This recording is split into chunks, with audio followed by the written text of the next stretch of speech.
What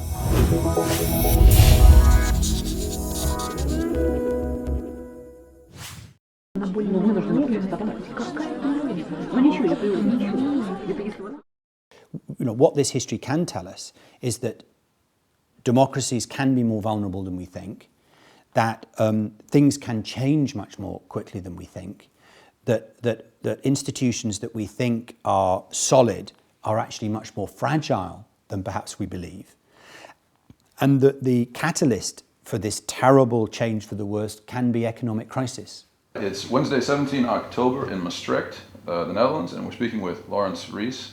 You're the writer and producer of many series about the Second World War, and also many books, including one which was just released, The Dark Charisma of Adolf Hitler. And this evening you'll be giving the annual Tanz lecture here at Maastricht University, and the title is going to be The Charisma of Adolf Hitler. Welcome. Thank you. The name of your first, I should say your 1997 documentary, The Nazis, A Warning from History. I'd like to start by asking if you can give us an important example of what kind of warning the Third Reich provides for us today. What should we not do as a society? Well, I don't think the first thing to say is history doesn't offer lessons, and the way the end of the question was put there was a kind of which is a prescriptive sense of what do we not do. I don't think you can look at it like that. You can't look at it like that because situations never repeat exactly. Individuals obviously never repeat genetically. So you can't say exactly what shouldn't we do. By warning, what I mean is that there are certain thrusts in history that you can point to that can lead possibly to certain consequences. And what I meant by warning in the context of Nazis' warning from history was to talk about, for example, how fragile the institutions around us are. In 1928, the Nazi Party got only 2.6% of the vote. More than 97% of Germans opposed Hitler. And yet, 4 years later, he's leader of the biggest party in Germany, and a few months later, he's chancellor. It changes so quickly. Everything is more, institutions, I believe, can be much more fragile than we imagine. So that's one thing. And the second thing is to look at how rapidly things can change once there's economic catastrophe. Because what changes between 1928 and 1932 isn't the character Adolf Hitler. What changes is the economic situation. There's something I've wanted to ask you since April of 2005. I heard you being interviewed on Fresh Air, which is on American radio show on NPR, National Public Radio. And at the end of the interview, you said the following as regards the SS, the Schutzstaffel. A big fear I've got now about people of absolute faith. I always thought faith could only be a positive thing. Everyone talks about the importance of having faith. Well, these guys had faith, absolute faith. And there's one desperately upsetting moment in the book where I talk about how Himmler and Höss admired as prisoners Jehovah's Witnesses.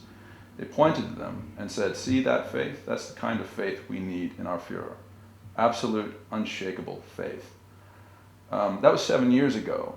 How has your perspective on this kind of faith evolved since then? Or has it evolved? I think that broadly, I would agree with myself. I would broadly agree with that. The work I've done most recently on the nature of charismatic leadership, I think has made me more understand the communality of it, the sense in which charisma is only possible in a relationship. We have a tendency to think if you say to somebody, have you met anyone and you think has got charisma? Most people can think of one or two people they think they've got charisma.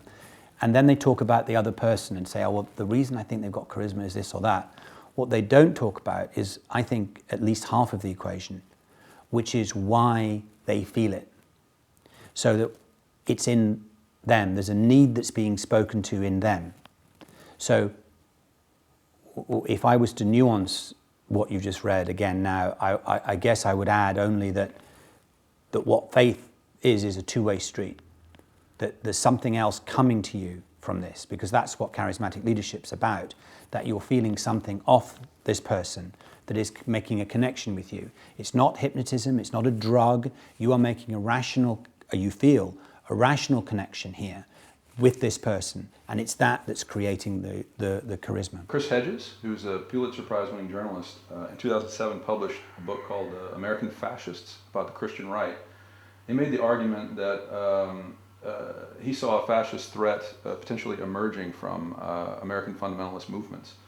But that's not the question. The question I want to ask you is, do you see any trends of this nature emerging, especially in this time of the financial crisis, where you see the warning signs of something like the Third Reich? Well, I think the first thing to say is I'm not qualified to know, in the sense that I haven't studied in detail any of these emerging right-wing parties. So I absolutely, can't point to direct parallels. Equally, one thing I really hate is politicians going, he's another Hitler. I can't remember. Didn't Bush describe Saddam Hussein as there's another Hitler? Just drives me crazy, because there's no such thing as another. There can never be another Hitler. That this is absolutely. That's not how you. It seems to me that's a totally misunderstanding about what the value of history is.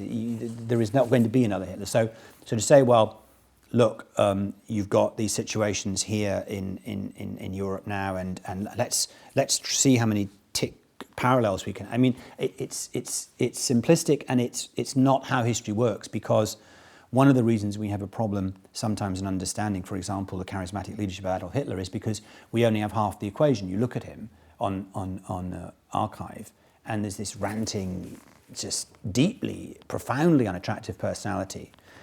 And it's a mystery. You think, well, how can people have felt this? And the answer is because you're not there. You're not in that situation. So I don't know that you can, in terms of how you've posed it, I don't know.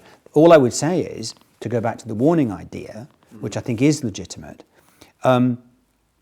it's absolutely surely the case that history does offer a number of examples of how economic crisis causes rapid political change to the extremes. I saw a blog post where you mentioned the rise of the Nazi Party in Greece.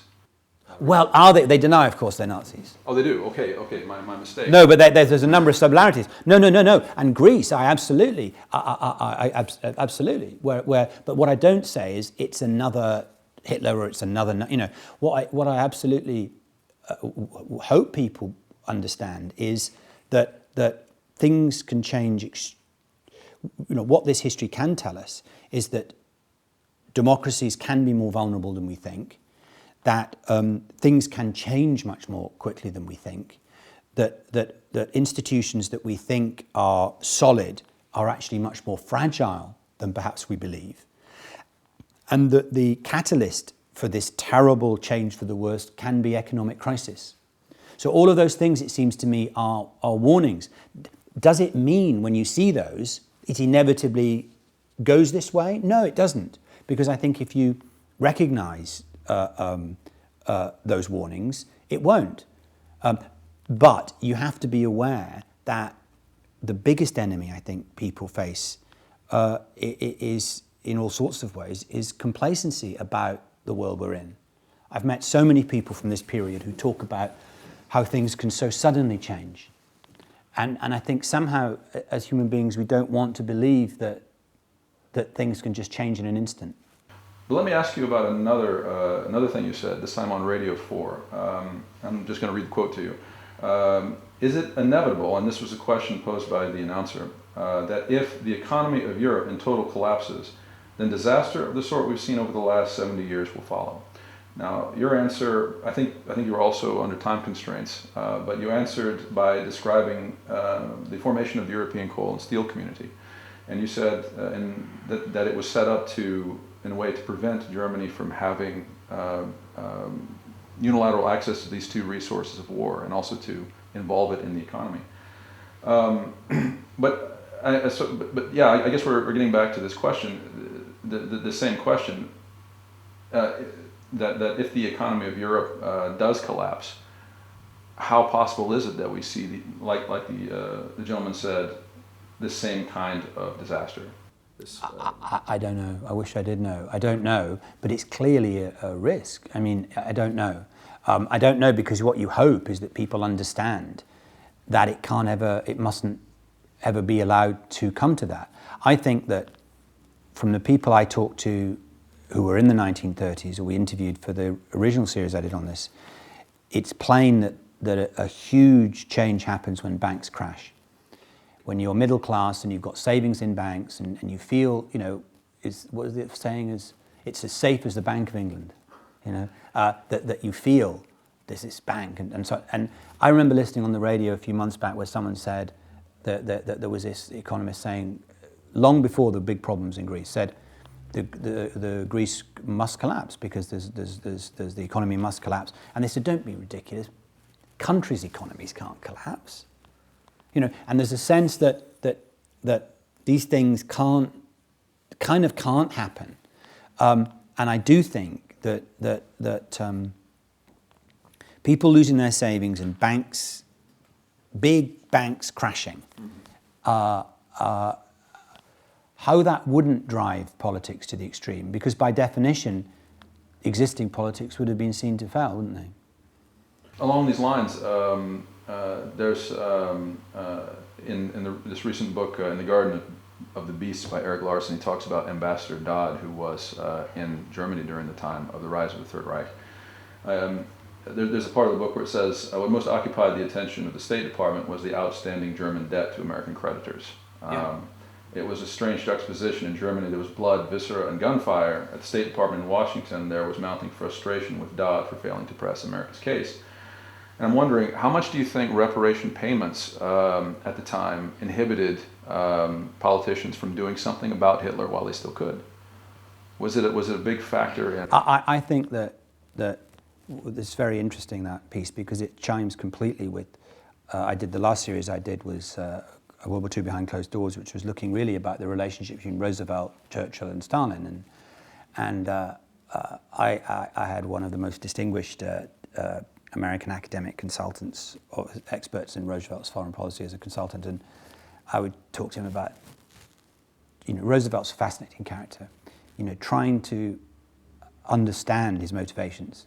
Doesn't keep a diary, doesn't keep one confidence, very hard to penetrate what actually is he's doing. And this professor said to me, look, he said, Laurence, you're overcomplicating it. Just imagine in your mind, 99% of the time you're thinking, how will this play to the American voter? And it seems to me that's not a bad way of. And so what you described is, what are the Americans interested in? What are the American voters interested in? They're interested in reparations. They're interested in getting the just returns and so on. Are they also interested in not having Nazism and Hitler and so on? Yes, but that's not such an immediate interest. And one of the problems, it seems to me, one of the many reasons I could never be a politician or a statesman of any kind is because how you manage these competing claims, how do you distinguish between the important and the immediate? That seems to me to be an incredibly difficult task for any politician, because the temptation must always be to deal with the immediate. And the immediate is not always the important. So what they were dealing with there was the immediate issue, which is reparations. But there was something important, much more important, which is what happens if this man stays in power and carries on, and we feed into that. And seeking reparations, war reparations from Germany, could it correlate to perhaps seeking full payment of debt from Greece, Portugal, Spain? Again, you see, you can't. It doesn't work. You can't do that. You can't because there is, no. I mean, the answer is no. You can't really look at it like that because who do you? It's like I saw one game where that someone tried to do by analogies. Okay, now today, if Saddam is Hitler, who's Churchill? And they were kind of like trying to do this whole thing about. And then it was a great parody in some satirical magazine where they did, well, hang on, if Saddam is Hitler, then is Churchill, And so in your analogy, is reparation, is America Germany? Or is, so So no, I don't think you can. You can't use a template like that, and I don't believe and impose it on history. But could things go wrong? Yeah, absolutely. Она больно нужна, чтобы перестать. Какая-то. Ну ничего, я привыкла.